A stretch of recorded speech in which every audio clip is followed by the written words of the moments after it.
and welcome to the 23rd lecture of our laws of motion discussion.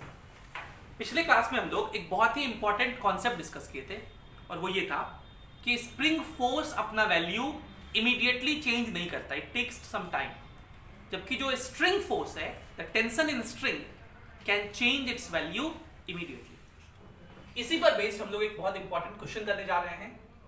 Question ये है कि ये एक सीलिंग है और इस सीलिंग से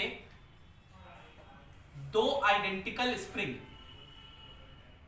के हेल्प से एक ब्लॉक को टांग दिए। इस ब्लॉक का मास m है और अभी ये सिस्टम इक्विलिब्रियम में है और इस बात है ब्लॉक रुका हुआ है। ये एंगल 37 डिग्री है, ये एंगल भी 37 डिग्री। इस स्प्रिंग का नाम 1 है, इस स्प्रिंग का नाम 2 है, लेकिन आइडेंटिकल स्प्रिंग्स है। सवाल यह है कि अगर स्प्रिंग 2 को कट कर दिया जाए तो इस ब्लॉक का इमीडिएट एक्सेलरेशन क्या होगा। इस ब्लॉक का इमीडिएट एक्सेलरेशन क्या होगा। ये केस 1 है, मतलब ये फर्स्ट पार्ट है क्वेश्चन का। और दूसरा पार्ट क्वेश्चन का मेरा ये है कि अगर इंस्टेड ऑफ स्प्रिंग, यहां पे ये सिस्टम स्ट्रिंग का होता, धागे बंधे होते, ये ब्लॉक मास m का, ये दूसरा धागा, और ये वाला एंगल 37 डिग्री, ये एंगल भी 37 डिग्री। ठीक है, अभी ये ब्लॉक रुका हुआ है। इस स्ट्रिंग का नाम 1 है, इस स्ट्रिंग का नाम 2 है। तो इस स्ट्रिंग 2 को कट कर देंगे तो इमीडिएटली, कट करने के इमीडिएटली तुरंत बाद इस ब्लॉक का एक्सेलरेशन कितना और किधर होगा। सिमिलरली इसका भी एक्सेलरेशन कितना और किधर होगा। So what is the question? Find acceleration of block immediately after the second string or spring is cut। इसको अच्छे से हाफ एन आवर का टाइम दे करके सोचिए। चलिए एक क्वेश्चन मैं कराता हूं, एक पार्ट मैं करा देता हूं, फिर आप दूसरा पार्ट सॉल्व करना। सबसे पहले आप इसका एफबीडी बना लो। इसका वेट mg नीचे लगेगा, यहां पे स्प्रिंग फोर्स F ऐसे लगेगा अलोंग द स्प्रिंग, आइडेंटिकल है इसलिए ये फोर्स भी F ही होगा। अगर आप चाहो तो नहीं पता हो तो F1 F2 भी ले सकते हो, क्योंकि एंगल्स इक्वल है ना, इसलिए दोनों बराबर होंगे। आपको नहीं पता हो तो आप F1 F2 ले लीजिए, कंपाउंड ब्रेक कीजिएगा तो F1 F2 बराबर आ जाएगा। देखिए हम लोग दो डायरेक्शन ले लेते हैं, एक हॉरिजॉन्टल दूसरा वर्टिकल।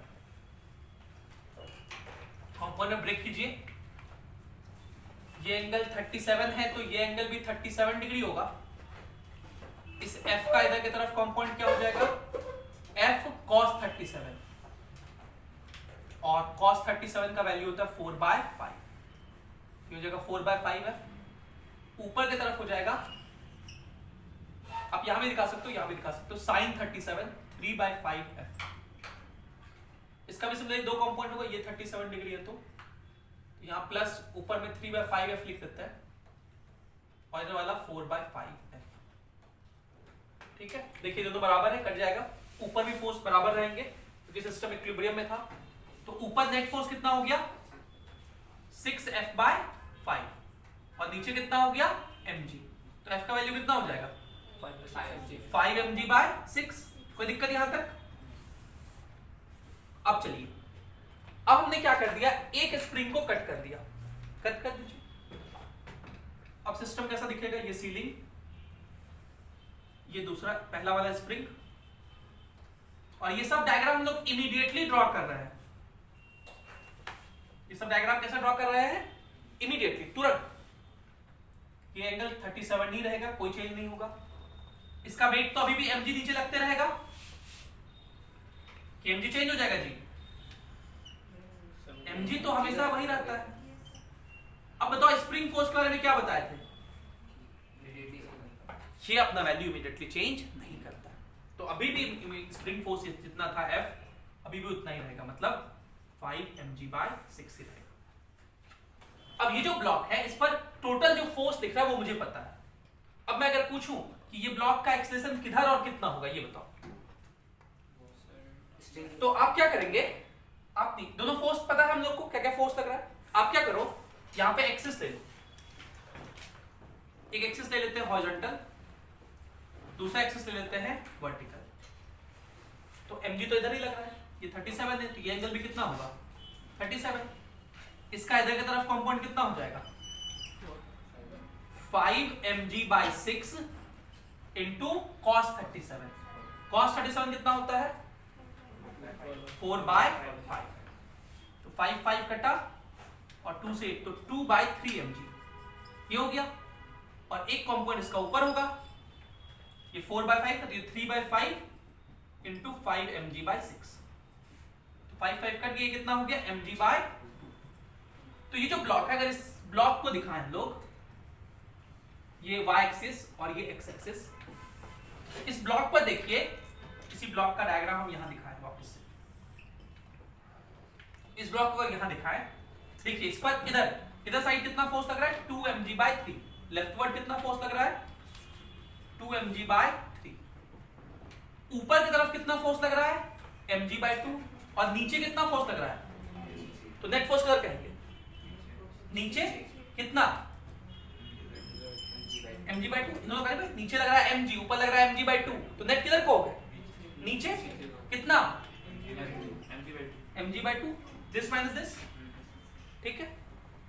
तो इस ब्लॉक पर नेट फोर्स किधर कहेंगे, इन दोनों का रिजल्टेंट, बोलो इस ब्लॉक पर नेट फोर्स किधर कहेंगे इन दोनों का रिजल्टेंट। तो इसे मिला दीजिए, ये होगा रिजल्टेंट, ये हो गया नेट फोर्स।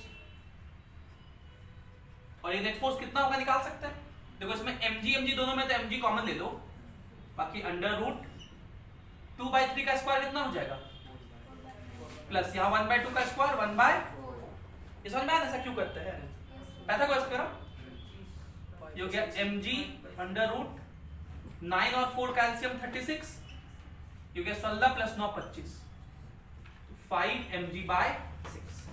नेट फोर्स कितना हो गया 5 mg/6। And what is Newton second law of motion, acceleration और फोर्स सेम डायरेक्शन में होता है, force is in the direction of acceleration. तो इस ब्लॉक का एक्सलेशन भी इधर ही होगा, और एक्सलेशन कितना होगा फोर्स बाय मास के बराबर, तो फोर्स दिस है, उसमें मास से डिवाइड कर दो तो कितना हो जाएगा 5g/6, मतलब एक्सलेशन का वैल्यू होगा 5g/6। और अगर कोई पूछे इसका डायरेक्शन किधर होगा, तो आप वो भी निकाल सकते हैं। आप ये एंगल देखो, ये एंगल कितना है, ये एंगल निकाल सकते हैं, इस एंगल को थीटा मान लो, तो इस ट्राइंगल से, छोटे वाले ट्राइंगल से tan थीटा क्या लिखोगे, tan थीटा लिखेंगे, ये हो गया परपेंडिकुलर, कितना है परपेंडिकुलर mg/2, और ये हाइपोटेन्यूज कितना 2 mg/3, तो 3 ऊपर चला गया, mg कटा, ये कितना हो गया 3/4। tan theta is equals to, therefore theta is equals to कितना हो गया 37 डिग्री। मतलब इसका एक्सप्रेशन कितना होगा 5g/6 at an angle 37 degree with horizontal, horizontal से 37 डिग्री एंगल। क्लियर, क्या किए समझ में आया, फिर से मैं समझा रहा हूं। सबसे पहले हम लोग ब्लॉक का इनिशियल सिचुएशन ड्रॉ किए, उसके बाद हमने ये कहा कि जब स्प्रिंग 2 को कट कर देंगे तब ब्लॉक का सिचुएशन क्या होगा।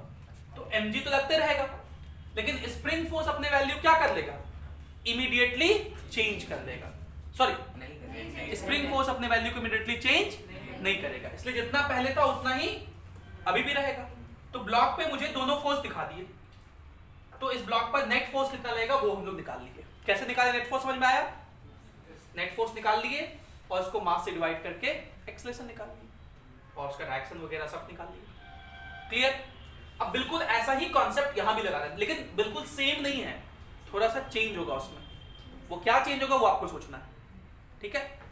मेथड यही रहेगा, लेकिन एक बात उसमें चेंज हो जाएगा, क्या कि स्प्रिंग फोर्स में अपना वैल्यू इमीडिएटली चेंज हो जाता है, स्प्रिंग फोर्स में नहीं हो रहा था, लेकिन इसमें अपना वैल्यू इमीडिएटली चेंज हो जाता है।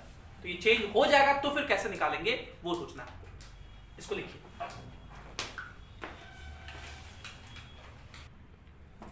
अच्छा ये बताओ, जैसे ये ब्लॉक इस धागे से बंधा हुआ है, और अगर मैं इसको यहां से छोड़ दूं तो ये ब्लॉक किधर मूव करेगा? उधर नहीं, उसका कुछ ऐसा बताओ। परपेंडिकुलर उसके धागे के परपेंडिकुलर। ये पॉइंट बहुत इंपॉर्टेंट है। धागे से बंधा हुआ पार्टिकल जब भी मूव करता है तो वो हमेशा धागे के परपेंडिकुलर मूव करता है। मतलब अगर धागा ऐसे है, इस इंस्टेंट पे इसका वेलोसिटी पूछेंगे, एक्सेलरेशन पूछेंगे, तो इधर की तरफ होगा। इस इंस्टेंट पे यूं करके, जब ऐसे वापस आ रहा है तो यूं करके, मतलब धागे के परपेंडिकुलर। तो समझिए फिर से। पहले हम लोग इसका एफबीडी में डालते हैं। इसका वेट mg नीचे, यहां टेंशन T ऊपर, यहां टेंशन T ऊपर, कंपाउंड ब्रेक करके आप T का वैल्यू निकाल सकते हैं। 5 mg/6 आएगा, बिल्कुल उतना ही जितना स्प्रिंग फोर्स में आता है।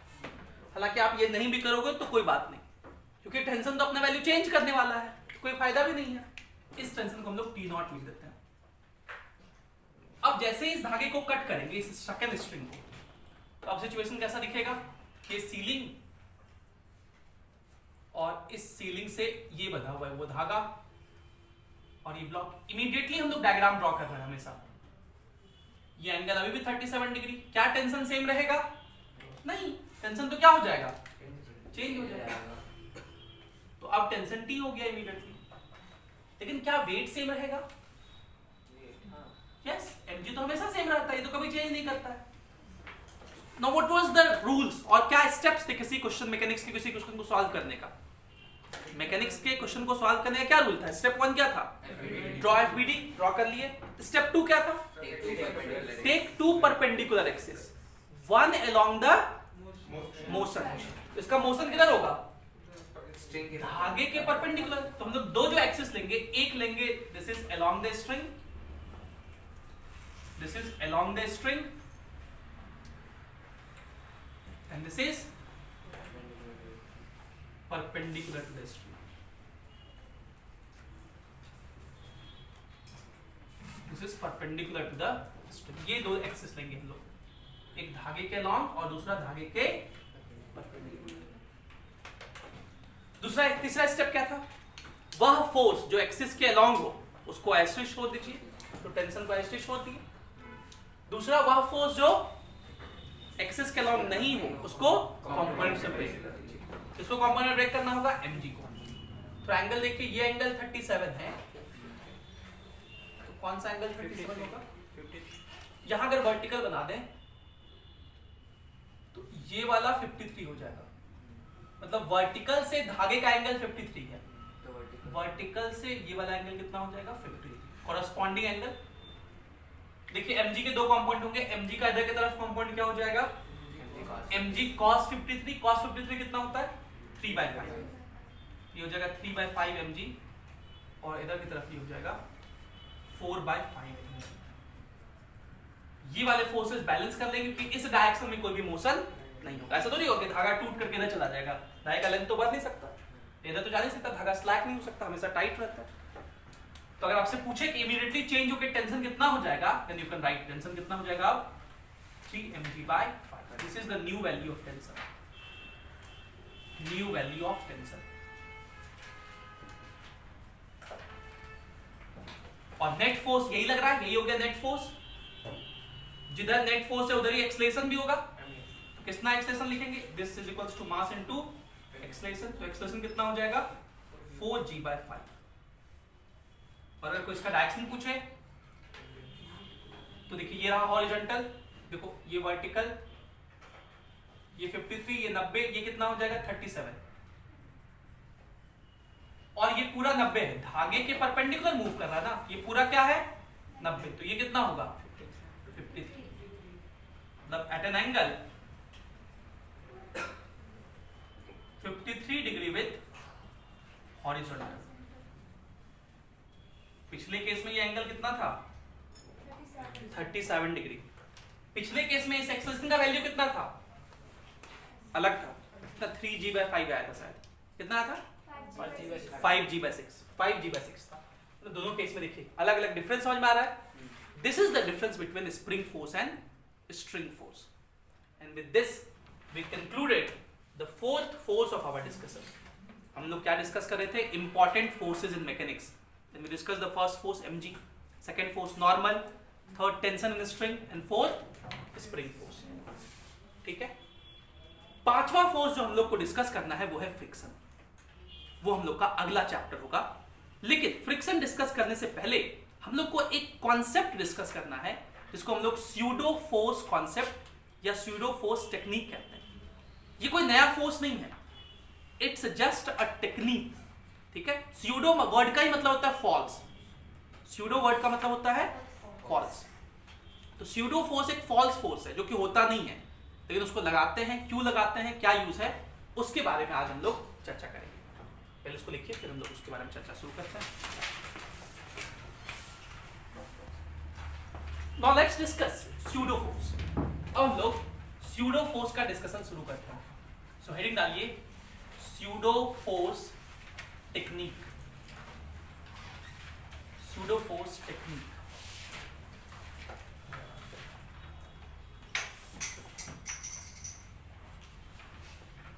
pseudo force technique. दो बातें। पहले देखिए, हम लोग नंबरिंग लिखते थे, number 1 force mg, number 2 normal, number 3 tension, number 4 spring force. लेकिन यहां नंबरिंग नहीं की है।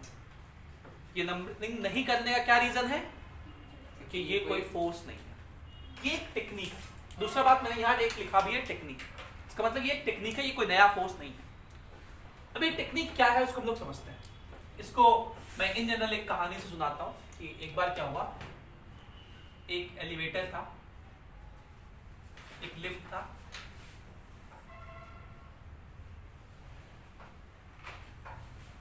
और इस लिफ्ट में दो लोग चले।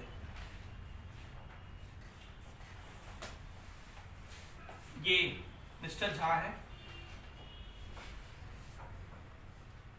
एंड ये मिसेस झा है। ठीक है, अब दो लोग के बीच में लिफ्टमैन का क्या काम, इसने गार्ड को नीचे उतार दिया गया, भाई तुम नीचे रहो, है ना। ठीक है, और ये एलिवेटर ऊपर जा रहा है। मिस्टर झा को थोड़ा बहुत फिजिक्स आता था, तो वो सोचे कि मैडम को फिजिक्स सिखाया जाए। तो उन्होंने कहा कि देखिए मैडम, आप अगर चाहें, देखो मैं जहां स्टार बना रहा हूं ना, मतलब वो ऑब्जर्वर है। So here who is the observer? Mrs Jha. ये ऑब्जर्व कर रही है। तो मिस्टर झा ने उनको सिखाया कि देखिए, आप अगर चाहें तो मेरा एफबीडी बना सकते हैं। क्या बना सकते हैं?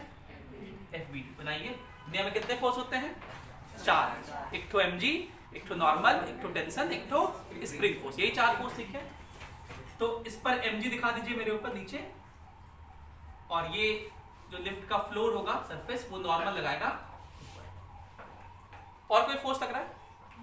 नहीं लग रहा। धागा नहीं बंधा हुआ है, टेंशन नहीं लग रहा है, स्प्रिंग नहीं बंधा हुआ है, स्प्रिंग फोर्स नहीं लग रहा है।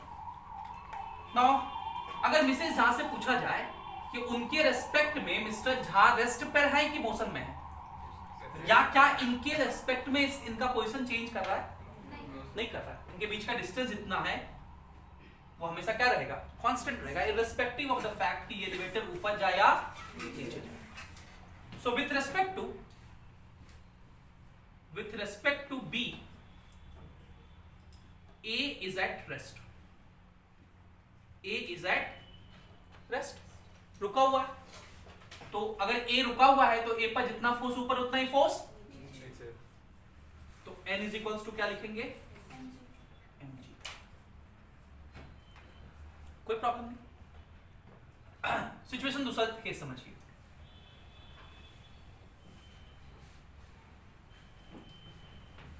वापस से भी दोनों लोग, मिस्टर झा और मिसेस झा, और ये जो गार्ड था ना,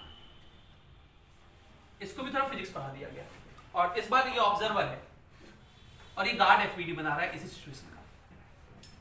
गार्ड क्या बनाएगा कि मिस्टर झा पर mg नीचे लग रहा है, नॉर्मल ऊपर लग रहा है, और ये मिस्टर झा क्या कर रहे हैं? एक्सलेट कर। With respect to this observer, mister Jha is accelerating upward. So with respect to, so guard को G कह रहे हैं, with respect to G, A is accelerating upward। A is accelerating upwards। ये क्या कर रहा है, ऊपर की तरफ एक्सलेट कर रहा है। ये ऊपर की तरफ एक्सलेट कर, तो ये क्या इक्वेशन लिखेगा, n minus mg is equals to ma। n is equals to क्या होता है, m into g plus a। And this is in fact right, क्योंकि हम लोग जानते हैं कि लिफ्ट में अगर कोई ब्लॉक रखा हुआ रहे, कोई आदमी रखा हुआ रहे और वही मशीन होता है, तो नॉर्मल का वैल्यू निकाले थे, देखो यही आया था m इंटू जी प्लस ए। आया था कि नहीं आया था, यही आया था। And this is in fact wrong. ये सोचना है कि इसमें क्या गलती है इन दोनों सिचुएशन में। ठीक है, हमने सब कुछ बिल्कुल सही लिखा है, फोर्स भी सही लिखा है, सब कुछ सही लिखा है, गलती क्या है, तो ये हमारी गलती नहीं है, ये न्यूटन की गलती है। न्यूटन के जमाने में लिफ्ट वगैरह का बात नहीं हुआ करता, बहुत पुराने जमाने के न्यूटन, नए जमाने के नहीं। लिफ्ट तो इधर न्यू आविष्कार है 19th सेंचुरी में, न्यूटन बहुत पुराने 17th सेंचुरी के थे न्यूटन, 17th सेंचुरी के। तो उनके जमाने में लिफ्ट नहीं था, और वो कभी सोचे भी नहीं कि ऐसा भी कभी सिचुएशन हो सकता है जब कोई ऑब्जर्वर जो खुद एक्सलेट कर रहा है वो देखे, और वो जब देखेगा तो आंसर नहीं ला पाएगा। What I am trying to explain is, यहां पर इस सेम सिचुएशन को दो अलग अलग ऑब्जर्वर देख रहे हैं। Here who is the observer, Mrs Jha, object B, and C is accelerating here. देखिए ये ऊपर की तरफ ए से एक्सलेट कर रही है, सो ऐसे ऑब्जर्वर को एक्सलेटिंग फ्रेम ऑफ रेफरेंस कहते हैं। फ्रेम ऑफ रेफरेंस मतलब जो देखता है observer, accelerating frame of reference. इसी का दूसरा नाम है non inertial frame of reference. So let's write these points. Frame of reference जो होता है वो एक्चुअली दो तरह का होता है। फ्रेम ऑफ रेफरेंस मतलब ऑब्जर्वर जहां पे है वो दो तरह का होता है। One is called inertial frame, और दूसरे को बोलते हैं non inertial frame. Non inertial frame मतलब जो एक्सलेट कर रहा हो, जिसका एक्सलेशन जीरो ना हो, कुछ वैल्यू हो, इसको हम लोग एक्सलेटिंग भी बोल सकते हैं।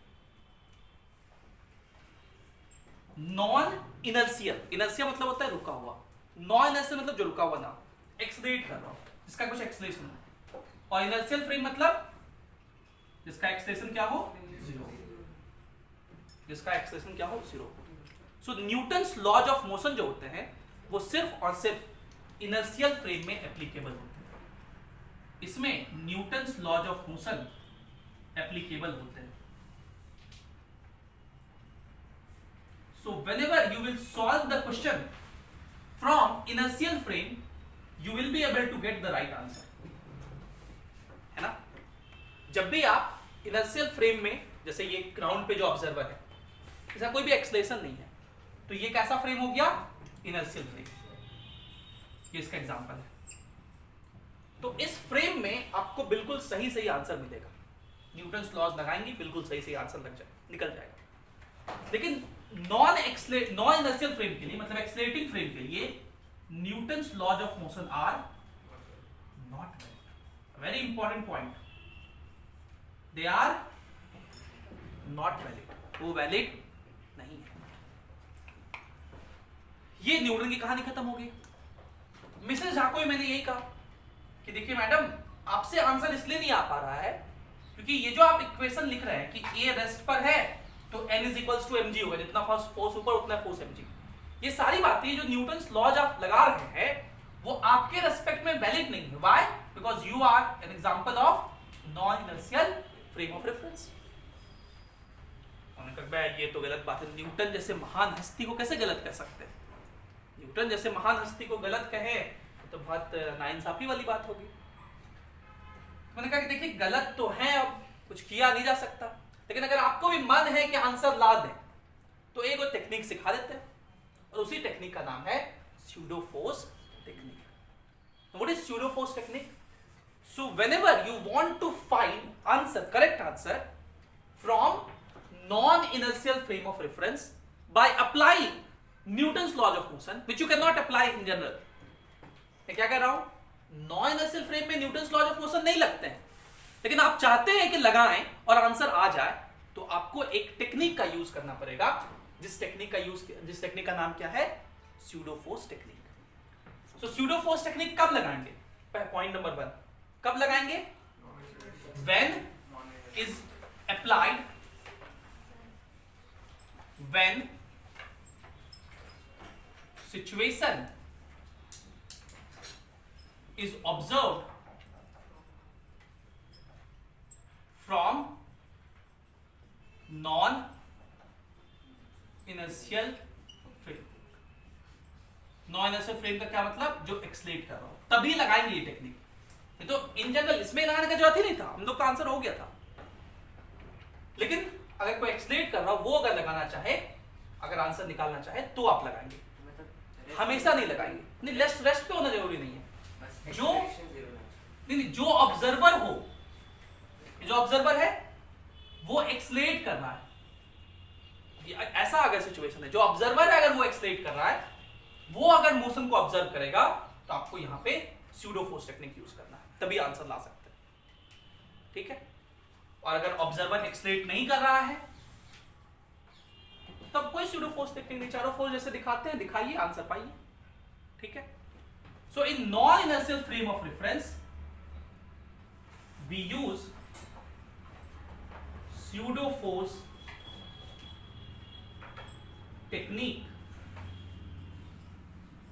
to get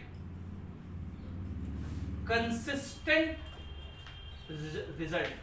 This word is very important. Pseudo force technique is used to get consistent result. मैं शब्दों के प्रयोग में बहुत एहतियात बरतता हूं। देखो, वर्ड्स बहुत इंपॉर्टेंट होते हैं। Pseudo force is applied,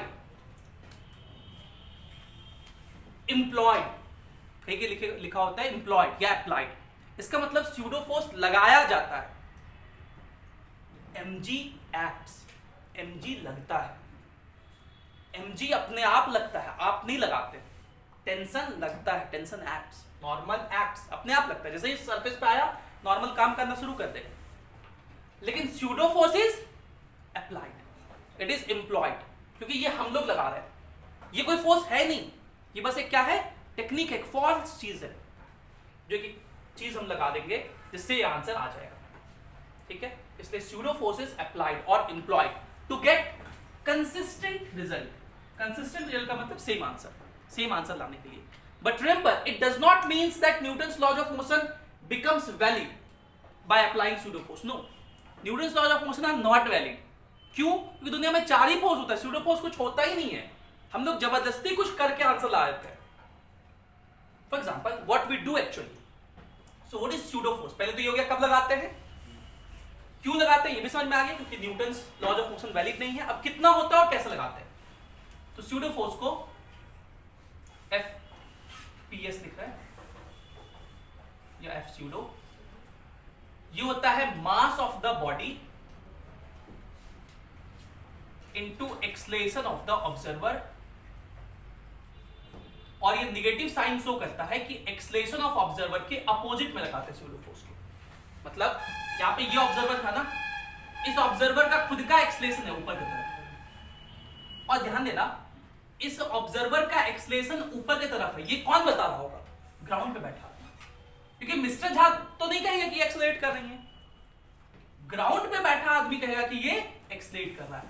so pseudo force होता है minus of mass of the body into acceleration of observer with respect to ground. Words को बहुत अच्छे समझना है। स्यूडो फोर्स क्या होता है, मास of the block into acceleration of observer with respect to ground. C is the observer right now and C has an acceleration A upward. ठीक है, ये acceleration A मिसेस झा का ग्राउंड के एस्पेक्ट में है। ग्राउंड पे बैठा आदमी देखेगा तभी उसको दिखेगा कि मिसेस झा ऊपर जा रही है इसे। अगर मिस्टर झा देखते तो उसको नहीं दिखेगा। अच्छा, इसको मैं हटा दे रहा हूं क्योंकि ये गलत था।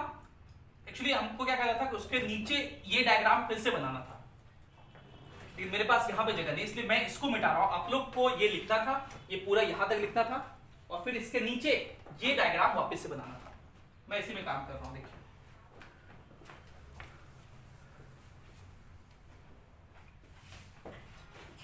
सो सिंस मिसेस झा किस फ्रेम में है? एक्सेलरेटिंग फ्रेम ऑफ रेफरेंस में, जिसको हम लोग non inertial frame of reference कहते हैं। तो इनको आंसर लाने के लिए किसका इस्तेमाल करना पड़ेगा? Pseudo force. स्यूडो फोर्स इनको लगाना पड़ेगा, मतलब इस पर एक और फोर्स लगाना पड़ेगा। जब ये मिसेस झा ऑब्जर्व कर रही है, बी जब ए को ऑब्जर्व कर रहा है, तो ए पर एक एक्स्ट्रा फोर्स लगाना पड़ेगा, जिसको हम लोग स्यूडो फोर्स कहते हैं। किधर लगेगा? पहले direction.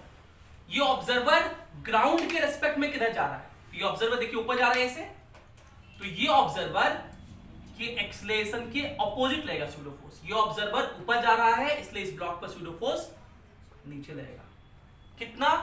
Mass of the block, तो इसका मास m है, into acceleration of this observer with respect to ground m। ठीक है, तो जितना फोर्स ऊपर उतना ही फोर्स नीचे। ऊपर की तरफ फोर्स कितना है? n। अब इसके रिस्पेक्ट में तो रेस्ट पे है, with respect to b a is at rest. तो रेस्ट में है तो क्या इक्वेशन लिखेंगे? n is equals to mg plus ma। तो n is equals to m into g plus A.